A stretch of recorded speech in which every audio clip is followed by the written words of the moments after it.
Professor Sepúlveda, seja muito bem-vindo. Rodrigo, tudo bem? Muito obrigado. Tudo bem, melhor agora.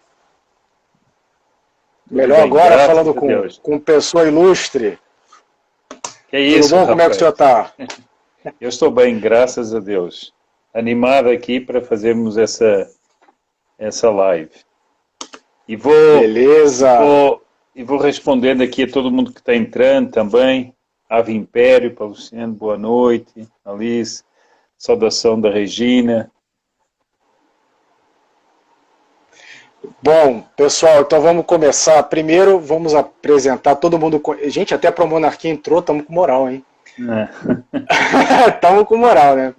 Bom, ele é cientista político, jornalista, é o português mais amado do Brasil, depois do Roberto Leal. Não, está na frente do Roberto Leal. E ele é autor de uma frase que ele disse em 2016, durante o Encontro Monarca. Talvez ele nem lembre dessa frase. Mas foi uma frase que me marcou muito, que é: o impossível não existe na história. E sabendo que o impossível não existe na história, é que hoje a gente começa a live com o professor Sepúlveda. O que tem minha gravata? Ah, tá, tô falando da gravata. Tem que vir especial, né? Que hoje a gente começa esse bate-papo para...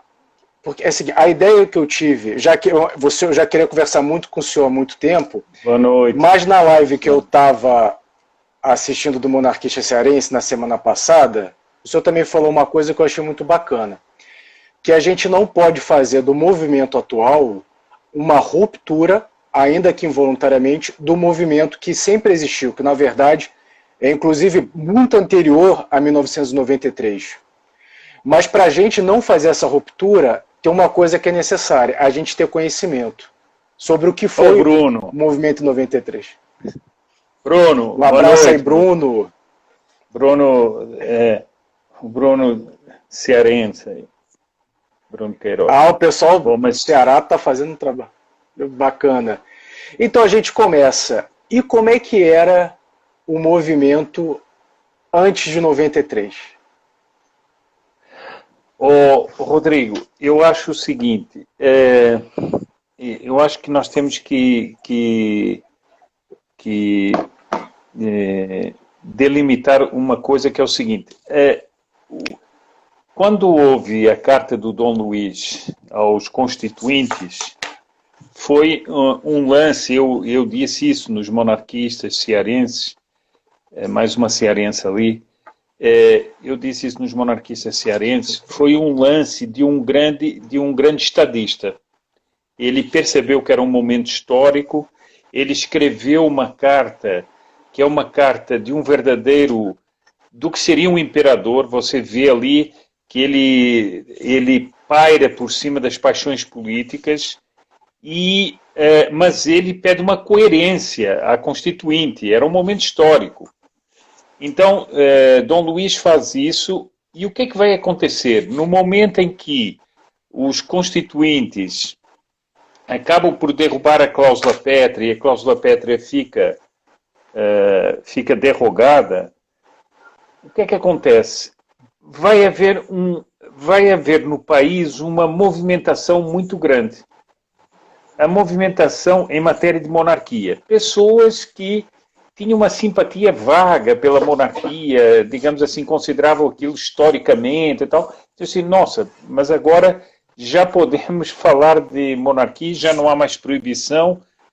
Bom, inclusive vai se falar de um plebiscito, então a coisa começa a tomar uma realidade grande para essas pessoas. Bom, depois havia os monarquistas, que eram militantes, mas que viviam num certo resguardo, porque havia proibições.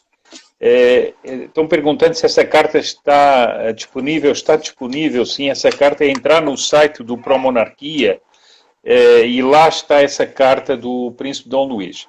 Bem, mas o que é que acontecia? O que é que esses que já eram monarquistas, militantes, eles tinham cuidados, porque era uma coisa ilegal, etc. Mas eles eram herdeiros de todos aqueles que, durante por exemplo, o exílio da família imperial, o diretório monárquico, o famoso diretório monárquico, e outras pessoas que eram,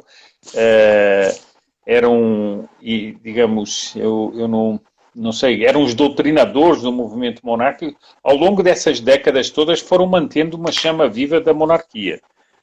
E sempre em contatos com a família imperial.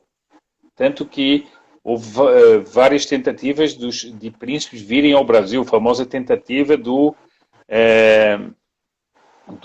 príncipe Dom Luís, filho da princesa Isabel, que é proibido de entrar no país e causou um tal alvoroço que as pessoas saíam do Rio de Janeiro para ir vê-lo no navio que estava fora da barra, né? Era uma sensação. Bom, então, antes de 93, portanto, quando a Constituinte é feita e acaba a cláusula pétrea, é mais ou menos o seguinte: imagine mais ou menos um peixe que você, ou muitos peixinhos, que você deixou fora d'água e estavam ali meio desesperados. De repente você joga dentro d'água, eles começam a nadar, começam a pular, etc. E as pessoas se sentiam à vontade nisso. Mas era uma mistura entre pessoas que eram monarquistas já antes, ou seja, militantes da monarquia, pessoas que não podiam, que eram conhecedores da doutrina monárquica, etc., e pessoas novas. Havia muitos jovens. A juventude monárquica a juventude monárquica, nessa época dirigida pelo Dr. José Guilherme Beccari a nível nacional, se repercutiu por todo o país. Ela se multiplicou em núcleos por todo o país. Apesar dos príncipes não preferirem que o plebiscito tivesse sido mais adiante, porque eles achavam que uma corrente que quase durante 100 anos foi